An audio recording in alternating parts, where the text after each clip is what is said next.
Now, when it comes to names that have defined what hip-hop has stood for since the 2010s, there are few people that you can even put in the same sentence as Childish Gambino. Now, while once being best known for being a writer on 30 Rock and then for playing Troy Barnes on Community, once Donald Glover developed his rapper persona and began to use this version of himself to explore some of the most important themes of his generation through stunning musical detail that few artists could match, Gambino did not just push the boundaries for what it meant to be a creative in the hip-hop space, but through albums that many people consider classics like Because the Internet and Awaken My Love, and genre-shifting singles such as Feels Like Summer and This Is America. He became one of the most important rappers of the entire 2010s decade period, and now fast forward to today. Aside from having multiple albums that people consider to be classics, multiple #1 hits, and just being one of the most decorated rappers in terms of awards and acclaims out, Gambino has not been respected by the larger portion of hip-hop culture for being the generational artist that he truly is.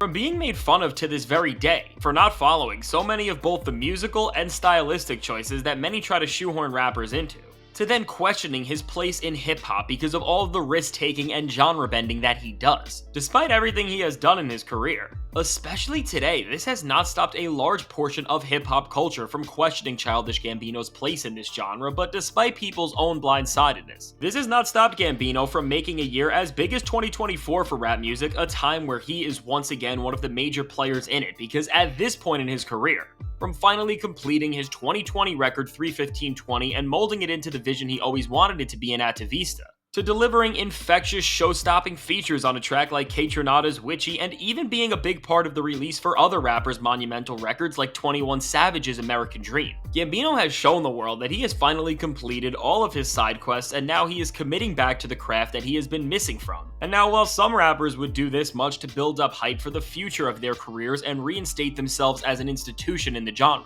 Gambino has been doing all of this to prepare people for the end of his time in the limelight, as all of this created the perfect storm of events to lead up into the release of what is his final album and most ambitious project yet, Bando, Stone, and the New World. And now with this record, from being the final album Childish Gambino will ever release, as he has stated after years of teasing that the end is on its way, to the fact that Gambino has developed an entire film to accompany this music, which will be dropping later this year, with Glover directing and starring in this movie in addition to making an entire album. This is truly the ultimate moment of his career in terms of all of his skills and talents coming together to make one unforgettable experience. And when it comes to accomplishing this goal and delivering on all the hype, with the ambitions and stakes never being higher, the question we gotta ask is, did Gambino deliver and give us an LP that will go down as one of the best final albums from a rapper in a very long time? Or did he fumble this moment and stain the Gambino image with a project that will destroy his legacy? And now when it comes to answering this legacy-defining question, all we need to do is look at the album, which through 17 songs that run for exactly an hour, Gambino explores a pocket of his artistry and, more importantly, his conscience that we haven't exactly seen before. So with Bando, Stone, and the New World, just like every single album from Gambino before this is a record that is setting out to do something completely different than any of his other projects served to accomplish in the past, and as a result, it of course sounds like nothing else he has ever released. The album's soundscape does not exist purely within one genre and does not lean into one sound or style even more than all of Gambino's iconic works already did it, which is of course saying a lot. And while this can be a feature of the record that could cause it to have a lack of strong direction,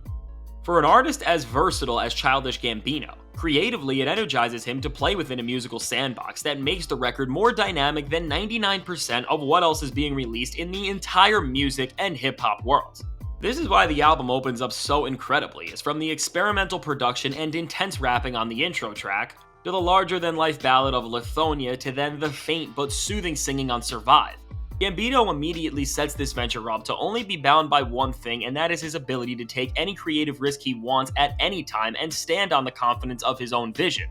And in a hip-hop world where albums are made to sound way more claustrophobic than ever because most rappers are trying to make inoffensive music that does not push the needle forward one bit, and all it does is force people to keep on streaming the most surface level and redundant music possible, this is one of the best records we could have gotten right now because it's a direct creative antithesis to the musical garbage that so many people, especially in a genre like rap, are trying to pass off as art. Now granted, with that said, the ability to take creative risks does not make this album undisputably perfect, because there are certain moments that border on being closer to creative duds than gems, but at the end of the day, These are the dice you roll when you were trying to make something special, and even with the weaker moments on the project, you still see Gambino just elevating his craft, and if there was any corner of his artistry that you wanted to see him explore that he still hasn't since creating this persona well over a decade ago, he probably does it here, and this is why so much of this record shines. Hearing Gambino bend so many different sonic worlds that manage to come together surprisingly well is a feat that really only few others could ever pull off, and with all of the emotional and musical ups and downs on this album, it's genuinely beautiful at times to hear just how far Gambino can go in terms of engulfing listeners into an experience that is so dynamic and fleshed out, and as you listen to this album and hear Gambino deliver an experience that is so boundary pushing, yet maintains its accessibility and charm, you realize that beyond all of the sonic worlds colliding that make for one of the most well-rounded and versatile albums of the entire year, Gambino is leaving us with one final message that when we look at in the grand scheme of final albums and projects that have been meant to send off rappers whether they last or not, is one of the most valuable. Now, if we go back in time when Gambino's rap career began,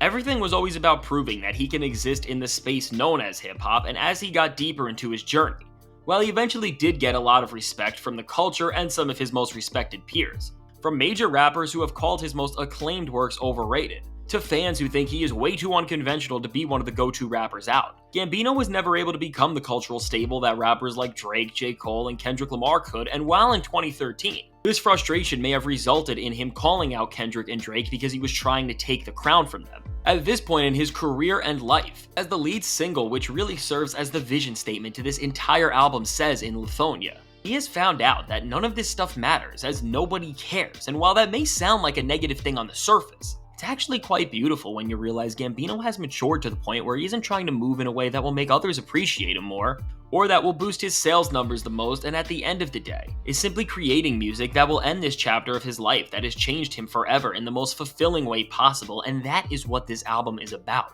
Childish Gambino is not trying to feed narratives down our throats, but he's just letting his artistry speak for itself, and as he delivers amazing rapping performances here, but also so much more, as from the production which will send you into another dimension at times to his singing which is so commanding. What we witness on Bando Stone is an artist who has never been more in tune with the full scope of their musical skill, but beyond that, one who is ready to leave all of this behind, not for marketing purposes or to stand on some claim that he is too good for rap anymore, but it's because he has matured all the way to the point where if we go back to Gambino's debut album Camp, where on that album he was a young actor seeking validation in the hip-hop world, now on Bando Stone, he is a grown man who wouldn't just laugh at that, but he has realized that the only validation he or anyone listening for that matter will ever need is the one they get when they look in the mirror. And when we look at the career progression of Childish Gambino, while not every album he has released is perfect, there is no better way that he could have finished telling his musical story than by showing this full circle moment.